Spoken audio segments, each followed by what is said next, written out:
Okay, so I want to redo this video for the end of day trading for Friday because I reviewed that video I had done and there was some mistakes and also there was some audio issues. So this is a redo of that video.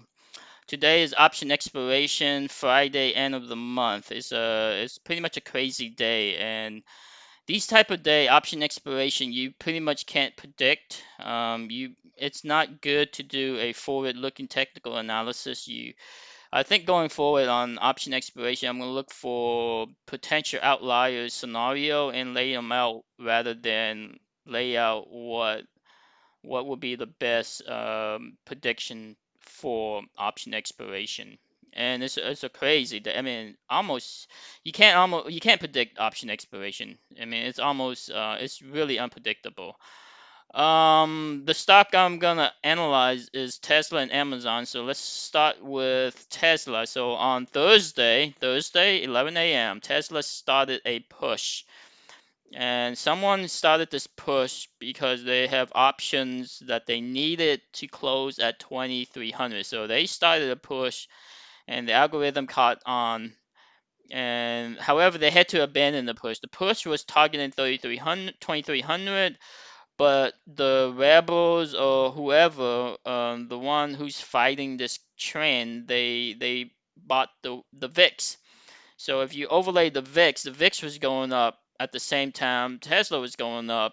Same with the Q. So at a certain point, the VIX got too high, got too much notice, and the Q started to sell off. And when this Q started to sell off, the Tesla push had to be abandoned, aborted, or whatever. And you got this massive sell off.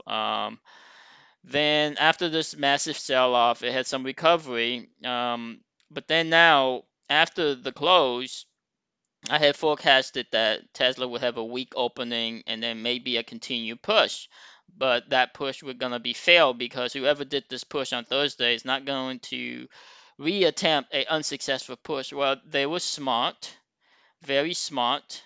And what they did, and I didn't even think about it, was that they started to push pre-market, which is a better choice if you want to close it at 2300. Start the push at pre-market. So they engineer a push in the pre-market, and I didn't even think about it. I was just watching it. At the time I was watching, I was like, "What's going on? Oh man, they're pushing the pre-market. It's so strong." But I didn't put the two together that it was the same group of people that were pushing for the 2300 from yesterday that were pushing it for 2300 for today, and they did it in the pre-market. So when it opened, it gapped up, big gapped up, slight sell off, but then I suspected the algorithms, the buyers, they're gonna try to push it even further. Well, it failed, so you have a doji top. Now I wouldn't get in at this point because I mean it can be a false failure. So it could be a false failure. Retrace back to the VWAP, continue to push.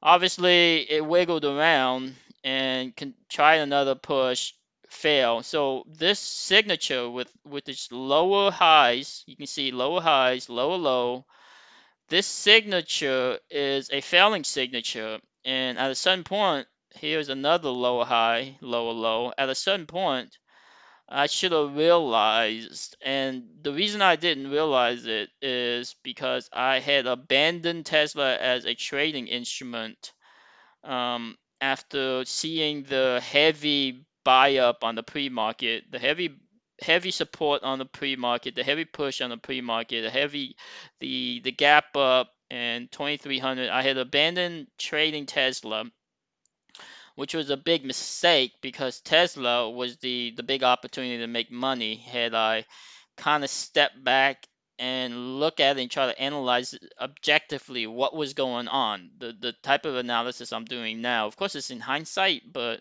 if I can kind of see it at the time, um, you know, I would profit very well. Instead, I went to my favorite trading instrument, Amazon. So Amazon, I had said yesterday closed week, it was gonna open weak. Now it probably would have opened weak except everything was strong. QQQ was strong. SPY, all the indexes was strong. Everything was strong. So it was a huge gap up opening, which means Amazon opened up weak. So in my head, I have a bias that the day is probably going to be a strong day, probably going to be a very strong day. And the push stock like Apple, Amazon, Tesla, they're probably gonna close pretty green. But I couldn't play for, I mean, a rise. I had to play the technical because I had to play something. And Tesla, Amazon is usually pretty clean. So it opened, but it's opened weaker than this high point. So I got in some of the calls. Okay, I got in some of the calls, and I closed it fairly quickly to get some gains because you can't anticipate at the time you can't anticipate a sell off or a smackdown. You know that Amazon is green. You know there's always initial sell off, and you know the buyer is gonna come back in. So you take your gains. So like I said, I made 3,800. Here's my Amazon calls that I sold in the morning. But I didn't get this gain where it sold off. Now this is a fast sell-off. This is not a smackdown. This is not anything strong as far as the sell-off. Uh, if it was a real sell-off, a real smackdown, it would have got close to this guy, and it would have been much stronger. At the time I was watching it, I just noticed it was a weak sell-off, but I didn't put the two together. For some reason I keep forgetting what I know, which is a failed sell-off is a lure in for the shorts, and the puts buyer, it's a trap. Fast sell-off is a trap, and a trap is laid for an extreme to an extreme. So one extreme to another extreme. For this example, it'd be 33.90 all the way to 34.30. So that's a good 50 points. I prematurely sold some puts, expecting another downturn. And the reason I expected another downturn was because I was trusting the VIX. And this is where I didn't analyze. I forgot that I had looked at the VIX at the time on the video I had submitted. So the VIX was strong at the time, and I was seeing the VIX going up. So I was anticipating at this point. I was like, okay, they're gonna sell off. The VIX is gonna go up. They're gonna sell off Amazon, and I guess that's a legitimate analysis, but it's also not.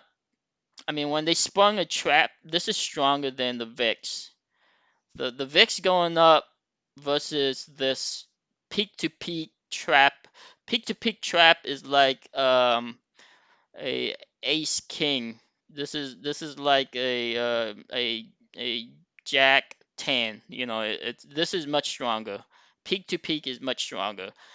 So yeah. So then after I was negative, I forced the trade, meaning I just wanted to. I said it's gonna go. I just mentally forced myself to think that it was gonna reverse and go negative. So I sold two calls, which normally I never do. Of course, it went the opposite way, and I was feeling really bad. I was freaking out. I was like, oh my goodness, totally missed the peak to peak, extreme to extreme. At a certain point, I was like, yeah, they're gonna push it. I'm gonna get stopped out. But I kept holding. I was like, I'll wait for. I was down like 3,000, more than 3,000. I said, I'll wait. I'll wait for 4,000. I'm just gonna wait because I didn't want to lose.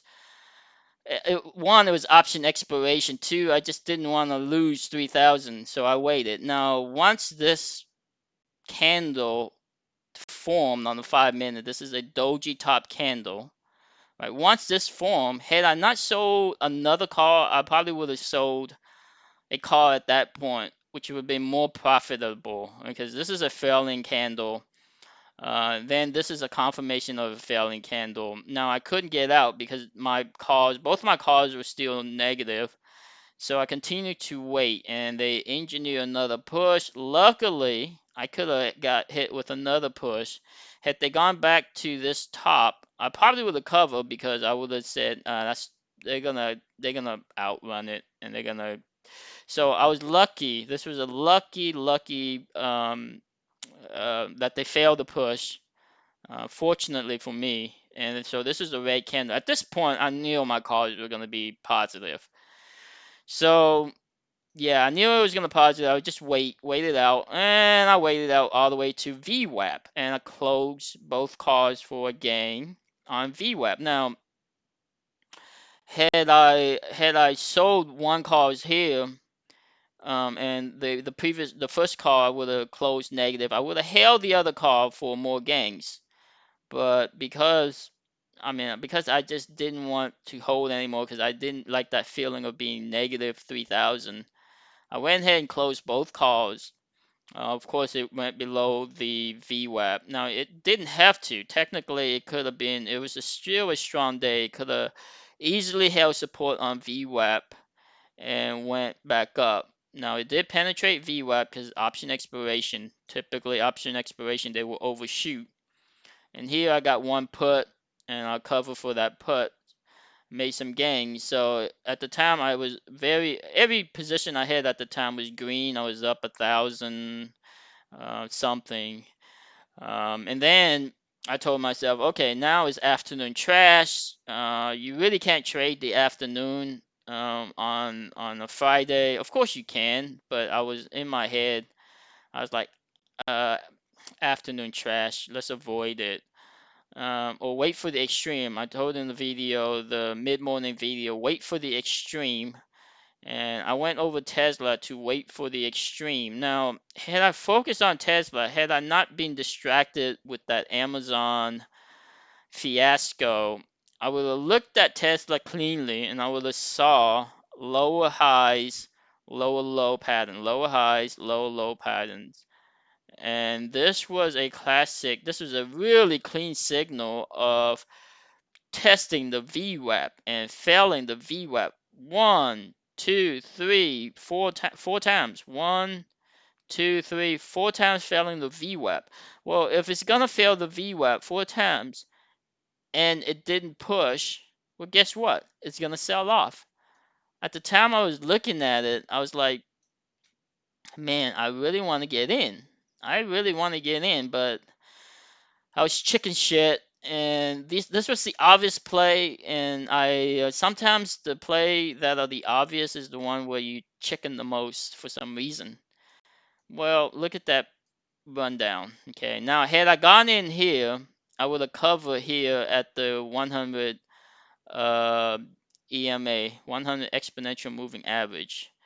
So here's this picture of this sell-off, right? So had I gone in here, which I was looking to get in, I would have sold here, and that probably would have been 1,000 some 1.5 thousand, and waited for this continued sell-off, and probably would have gotten the puts. So that would have been like 3,000 total. So I probably would have gotten 3,000 at that time, around 3,000. I don't know. So with that 3,000, I would have been really confident and I would have played this range right here correctly. So it goes from levels to levels. So this is 20 close to 2,300 and this is 2,200. So this next level after they sell off, it's going to be in this range. They're never going to give it back to you. Well, sometimes they do, but as a general rule of thumb, they're not going to give it back to you. So this was easy trading. Look how easy trading that was. I mean, this was just easy trading. I would have pickpocketed this like I normally pickpocket on Friday. On previous Friday, I was making like 5,000, 6,000 easily, just pickpocketing. I forgot about it. I don't know how I forgot about it because I mean that's why I do these videos now so I can remember. Because for some reason I'm just not. There's just so much information that you forget, and right now I feel like I'm on tilt. The month it didn't go the way I planned, even though I made 12,000. It's just not a good month for me. And so I'm trying to do these videos so I can capture what I'm thinking and not and get back on track. I should have pickpocketed this. Now, Um, yeah, so I I went. Oh yeah, I forgot to mention. I actually went the wrong way. So I instead of instead of I would say at the extreme, right? Instead of I actually sold some cars here. I sold one car here, and it went the wrong way for me. Of course, it went the wrong way because this is not an extreme. When it comes to option expiration, this is not an extreme. So this right here was a 3K loss at the time. It was a 3K loss, and I was feeling the pain again. I was like, oh man, two in a row, feeling the pain. And this wiggle, I mean, these wiggles were it was just painful. I mean, each one of these are 5 minutes candle, and it's just painful because, it was moving 2,000 every time, 2,000 up and down. I was like, oh my goodness, had I not gotten into this position, I would have just pickpocket each one of that for like 500, 600, whatever, right? This was so big. I mean, it could have pickpocket the each one of these moves were 1 to 2,000 each time. Eventually, I was able to get out. I did buy another car. Oh, yeah, I did buy another car somewhere. So here's my Tesla, right? I end up buying two cars. So each one of them was 1,000. Actually, here's the puts. Actually, yeah, sold the puts, not the calls. Yeah, sold the puts. So each one of those puts made me 1,000. One, and then of course the one that I got on the negative end here, that one was a loss of 1,000. So I ended up positive about 2,000 something. So the day looked good at 3,800, but the plays I made was not. It was just more or less guessing to me. It felt like I was just guessing and got lucky. I pretty much got lucky. It's so important to play it correctly and to get the right momentum. And making when I say extreme on the video, I meant extreme. Right? Why I just need more patience. Having patience is so important. Patience, because especially on option expiration, you gotta wait for the plays to develop. And if you make one mistake, it goes to the next level, and you're pretty much locked out of making the right plays. Um, so I need to go back and look at my previous. I don't know if I can because I didn't start recording until this month. But previous Fridays when I was pickpocketing, I was making 6,000, and I think I had forgotten about it. And if I was making the right plays, I would have pickpocket. This was like a $10,000 pickpocket if I played it correctly. The other thing I want to mention is Apple. Look at Apple. So it is crazy. I was watching this at the end, and I was just flabbergasted. So how did they push? How is Apple 2.1 trillion, 2.14 trillion get this type of manipulation? With 30 minutes left in option expiration, they were pushing to the 505 level. And if you looked at this in the 1 minute, which I never really look at, but I just want to show the detail of what they were doing. They started to push, and with like 30 minutes left in the game, they started to push here and went all the way to 505. And I was looking at this and I'm like, what the heck are you doing, Apple? What are you trying to do here? I mean, what are you trying to do? I guess somebody had caused on the 505 or something, and they had to close it at 505. So they had this much money to push it. Unbelievable. And this kind of shows you that market cap really doesn't matter. because you can manipulate it based on volume and demand.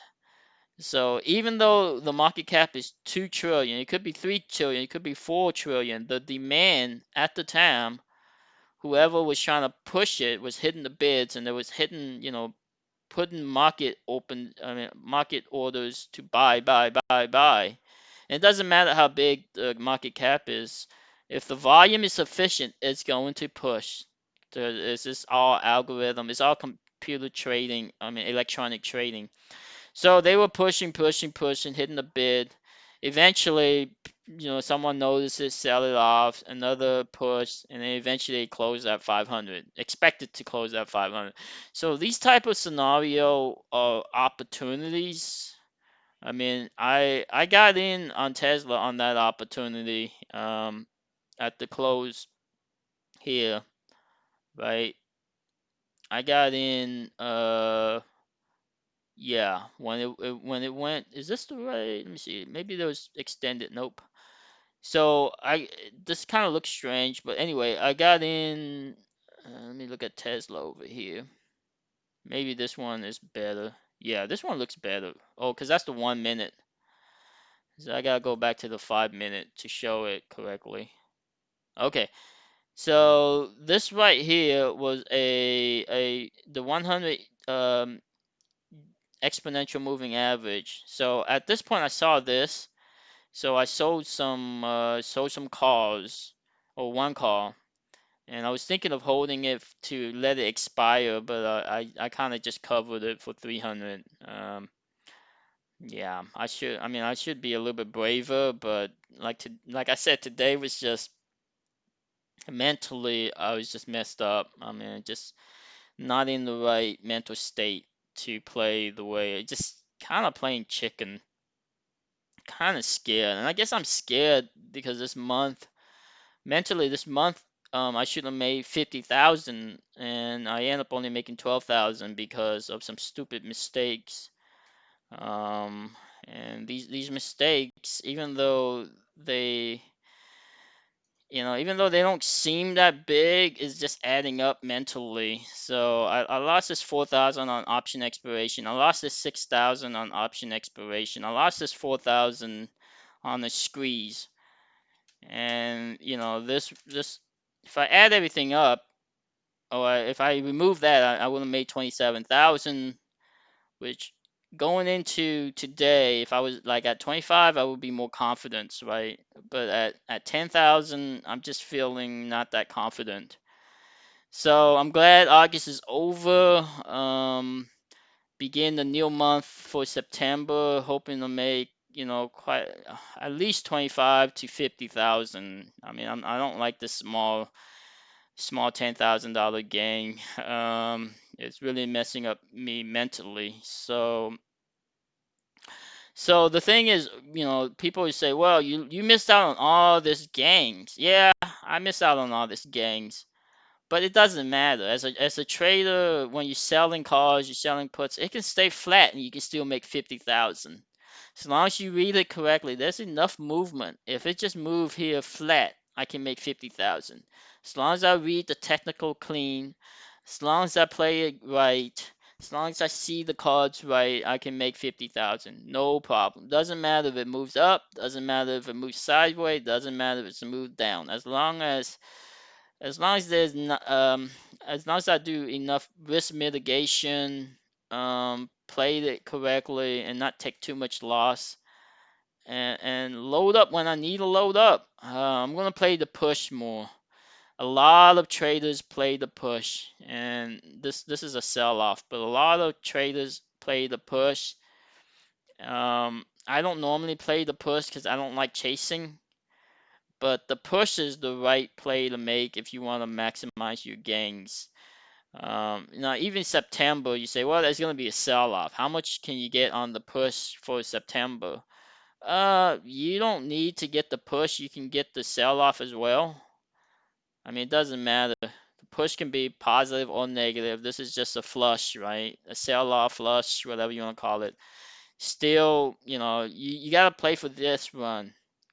Looking for these type of big movement is where you make the most money, and then you can load up And once you load up and have enough buffer, you can play a little looser, a little cleaner.